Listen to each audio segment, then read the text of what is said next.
안녕하세요. 그것이 알고 싶은 사람들입니다. 2019년 11월 두 사람은 연인으로 지낸 지 300일이 된 것을 기념하며 제주도로 여행을 갔습니다. 특별한 기념일을 위해 남자친구는 새하얀 오픈카를 빌렸습니다. 그렇게 시작된 제주도 여행. 여행 첫날을 보내던 두 사람에게 11월 10일 새벽 1시 무렵 인생을 바꿔놓을 일이 발생했습니다.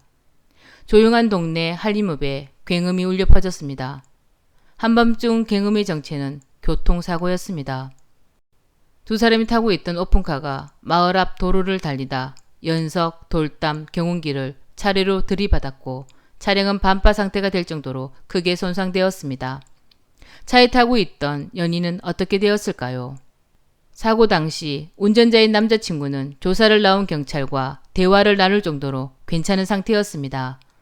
하지만 오픈카 밖으로 튕겨나가 바닥에 쓰러져 있던 여자친구는 미동조차 없을 만큼 상태가 심각해 보였습니다.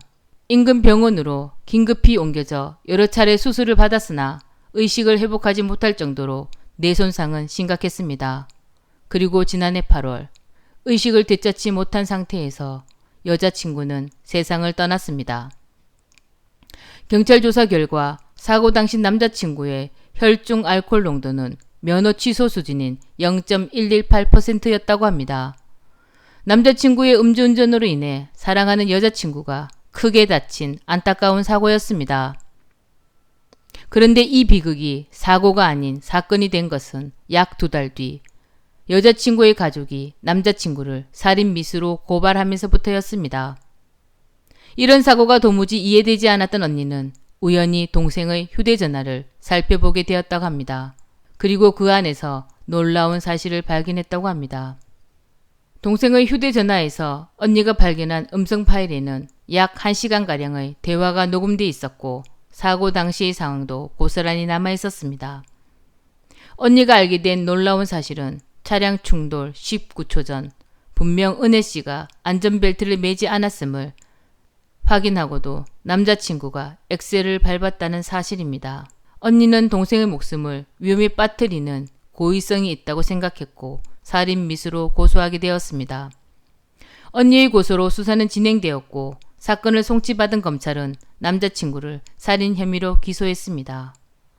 그렇다면 여자친구가 죽지 않고 살 수 있는 기회는 없었을까요? 수많은 기회 중 딱 한 번만 그 기회를 잡았더라도 아마 죽지 않고 살 수 있었을 것입니다. 첫 번째, 남자친구를 만나지 않았더라면, 처음부터 남자친구를 알지 못했다면, 남자친구를 만나지 않았더라면 지금쯤 평범한 일상을 보내고 있지 않을까요? 두 번째, 남자친구가 헤어지자고 했을 때 헤어졌더라면, 술만 먹으면 습관처럼 헤어지자고 말했던 남자친구, 그 남자친구의 말을 듣고 제주도 여행을 가기 전에 헤어졌더라면, 이별의 아픔은 있겠지만 지금쯤은 이별의 아픔도 극복하고 잘 살고 있지 않을까요? 세 번째, 제주도 여행에서 오픈카를 빌리지 않았더라면, 렌트카를 오픈카가 아닌 일반적인 차를 빌렸더라면 그렇게 튕겨져 나가진 않았을 텐데, 그랬다면 그렇게 심하게 다쳐 죽지 않았을 텐데 라는 안타까움이 듭니다. 네 번째, 그 시간 렌트카를 타지 않았더라면 남자친구가 술을 마신 상태로 음주운전을 하려 할 때 그 차에만 타지 않았더라도 사고는 나지 않았을 텐데 라는 생각이 듭니다.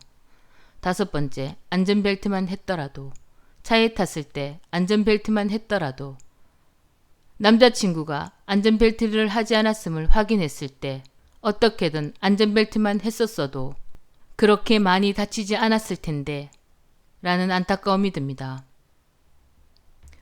그리고 마지막으로 여섯 번째, 렌트카의 자동 브레이크만 제대로 작동했더라면, 남자친구가 빌린 렌트카의 종류는 충돌 방지 자동 브레이크가 작동하는 차종입니다. 그런데 어떤 이유에서인지 남자친구가 빌린 렌트카는 자동 브레이크가 정상적으로 작동하지 않은 것으로 보입니다. 이 많은 상황 중 한 가지만 비켜갔어도 여자친구는 죽지 않고 살 수 있지 않았을까요? 하는 생각에 마음이 아픕니다. 삼가 고인의 명복을 빕니다. 지금까지 그것이 알고 싶은 사람들이었습니다.